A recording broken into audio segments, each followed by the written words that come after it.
अच्छा काम किया था, तो दुख हुआ जब सुनकर और आश्चर्यचकित हो गई कि इतने अच्छे इंसान के साथ ये होना बहुत ही दुर्भाग्यपूर्ण है। और इसी के साथ-साथ दिखाता है कैसे हमारी जो कानून व्यवस्था है, लॉ एंड ऑर्डर सिचुएशन है महाराष्ट्र में पूरी तरीके से चरमरा गई है। अगर हम लिस्ट ऑफ इवेंट्स देखें, उन्होंने 15 दिन पहले कहा था कि उनको ये धमकियाँ आ रही हैं। वाई कैटेगरी सिक्योरिटी दी गई थी।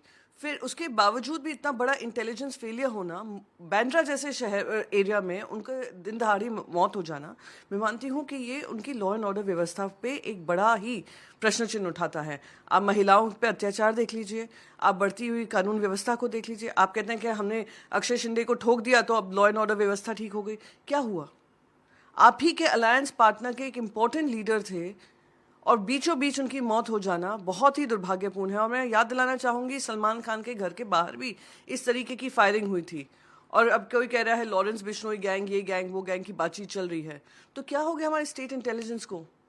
क्या हो गया हमारी मुंबई पुलिस को, जो दुनिया भर में मानी जाती है? मुंबई का लॉ एंड ऑर्डर जो दुनिया भर एक्नॉलेज करता है। आपने महाराष्ट्र को यहाँ पे लाकर छोड़ दिया है, जहाँ पर ना कानून व्यवस्था है, जहाँ ना न्याय व्यवस्था है, सिर्फ लूट हो रही है। कानून व्यवस्था को लेकर लगातार सवाल उठाए जा रहे हैं। प्रियंका चतुर्वेदी शिवसेना उद्धव ठाकरे गुट की सांसद, और उन्होंने सवाल उठाया है।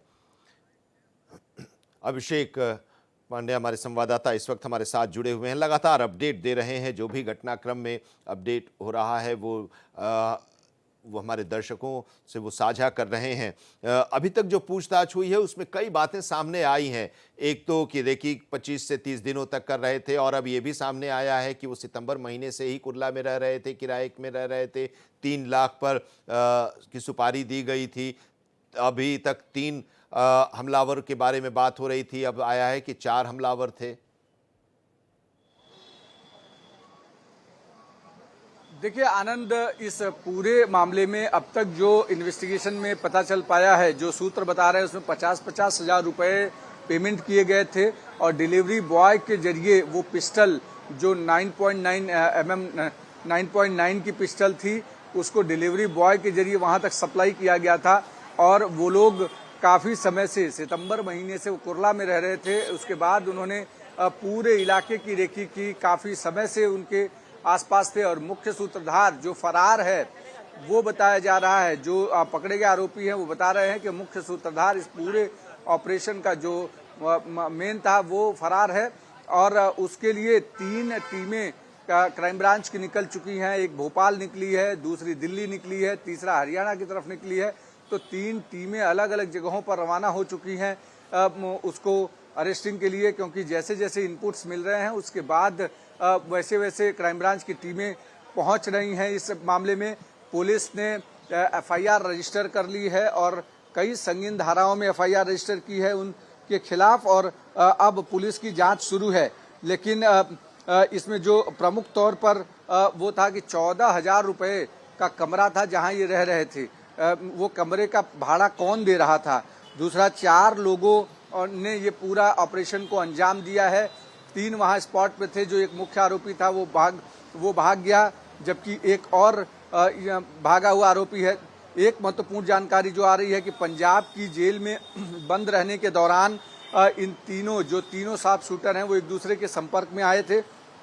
और जब से जो सलमान खान के ऊपर फायरिंग हुई है उसके बाद से लगातार इनके ऊपर फायरिंग की योजना बनाए जा रहे हैं। उज्जैन में भी एक टीम गई है, हरियाणा, दिल्ली, इस तरीके से अलग अलग जगहों पर टीमें गई हैं।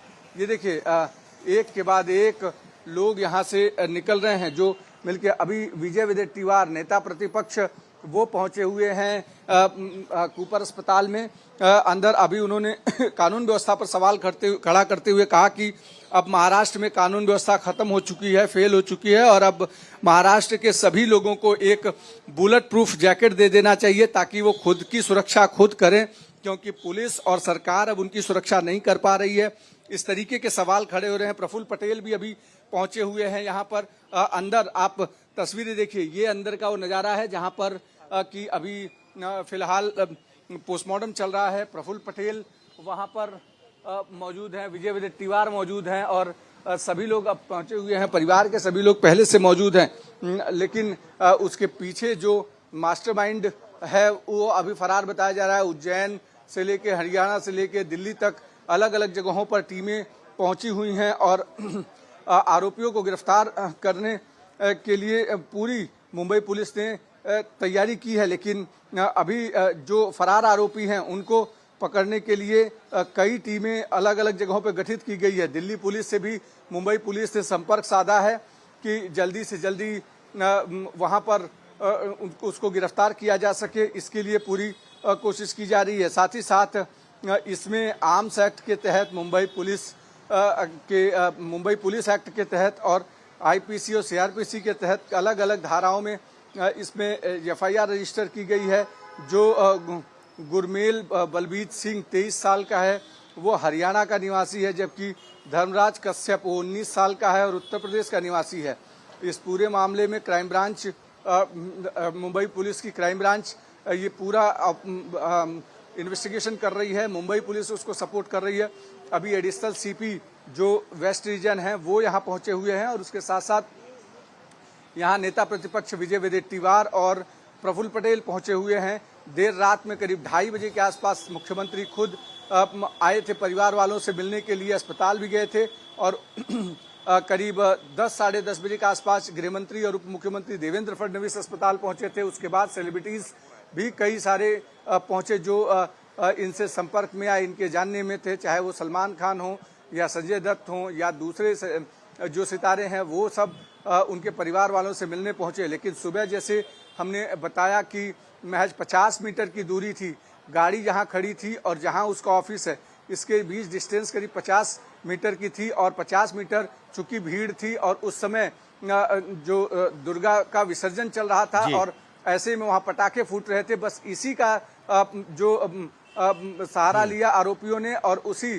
पटाखे बजने के दौरान फायरिंग की। 6 राउंड फायरिंग हुई है, जिसमें से 2 राउंड वो जो बाबा सिद्दीकी को लगी और जबकि 1 राउंड उनके एक कार्यकर्ता को लगी। गाड़ी में भी जो फायरिंग हुई है उसकी निशान देखने को मिल रहे हैं। फिलहाल वहां पर स्पॉट पर पंचनामा किया जा चुका है। अब पोस्टमार्टम चल रहा है। 7 बजे से पोस्टमार्टम बताया जा रहा है चल रहा है। अभी तक पोस्टमार्टम चल रहा है। परिवार के सभी प्रमुख सदस्य यहाँ पर मौजूद हैं। साथ ही साथ अभी प्रफुल्ल पटेल जो कार्यकारी अध्यक्ष हैं अजीत पवार ग्रुप के, वो यहाँ पहुंचे हुए हैं और साथ ही साथ नेता प्रतिपक्ष विजय वडेट्टीवार यहाँ पहुंचे हुए हैं। शुक्रिया इस अभी की जानकारी के लिए।